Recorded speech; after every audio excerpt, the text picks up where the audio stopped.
minutes. Thank you very much, Mr. Chairman, and I want to thank all of our witnesses for joining us today. Mr. Chairman, I ask for unanimous consent to submit for the record that the Prime Minister of Canada's statement announcing border protections in direct response to President Trump's proposed tariffs. We've heard some conversations this morning how bad tariffs are, but the fact is that what we've seen over the last several days is that we've had countries, Canada, Mexico, Colombia, that have actually agreed now to help us, the United States, with a number of different things, from securing our borders to preventing fentanyl deaths. I think those are really important, as opposed to just looking at how much we're going to be able to save on a grapefruit. I've heard some criticisms this morning on Musk and how he's not running our typical federal government programs. I'm going to ask anybody, have our typical federal programs and how we've typically been running the federal government helped any of your businesses?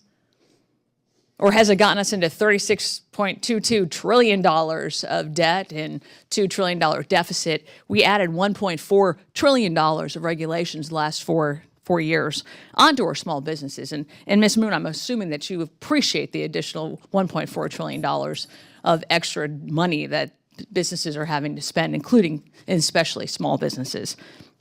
I've also heard how dangerous it is that Mr. Musk, who is an advisor to an elected president, how dangerous his regulations are. And because he's an unelected person, does anybody know how many bureaucrats in our government and our agencies that are making these decisions, how many of them are elected?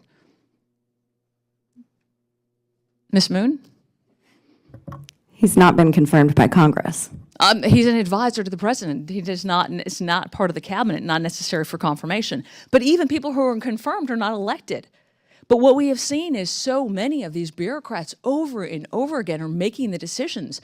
And a lot of times we pass laws, but the regulations that these agencies are putting don't even reflect the intent, and sometimes are in direct conflict with our laws, and none of them are elected. And I think what you have seen is the American public is sick of it. They want to have a difference in how government is typically run for those exact reasons. I appreciate you being here. Look, I love ice cream, and I'm happy that you're contributing, to our economic growth. But I think we also need to get real here. And as we kick off the 119th Congress, we have an incredible opportunity right now to undo many of the harms that has been done to small businesses by the Biden-Harris administration. And we can enact meaningful pro-growth reforms. And, we saw a recent report from the National Association of Manufacturers that revealed that if the Trump tax cuts are not renewed, that in Texas' 24th district alone, that 27,000 jobs and $2.6 billion in wages and $5.3 billion in GDP just in Texas' 24th district are at risk. So, Mr. Hunter, as the CEO of a manufacturing company, what tax policies are most important to small businesses like yours? Sure. No, thanks for the opportunity. I think I would choose to focus first on something that demands immediate attention because it's already expired, and it's the inability to any longer expense research and development. It's important for everyone to remember that R&D, well, we tend to think about that as being the research behind the amazing new products that America is famous for. It's really also about the amazing new processes that America is famous for. And one of the things that we are absolutely best at and makes this country the most competitive is our innovation around manufacturing. And so at a time when we really are enjoying low unemployment and we have an opportunity to get even greater value deployed for our country through the amazing talent on our teams, what do we need?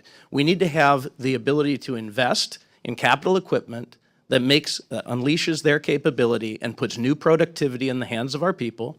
And we need to have incentive, or at least the removal of disincentive, to invest in that very research and development that creates the new processes that will utilize that equipment, those tools, and enable that talent.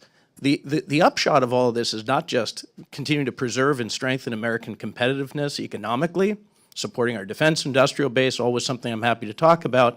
But most importantly of all, it's an opportunity to raise wages, to actually raise the value of the work that great American talent is doing. Well, I love that. And nowhere in there did I hear you say that we needed to have more regulations.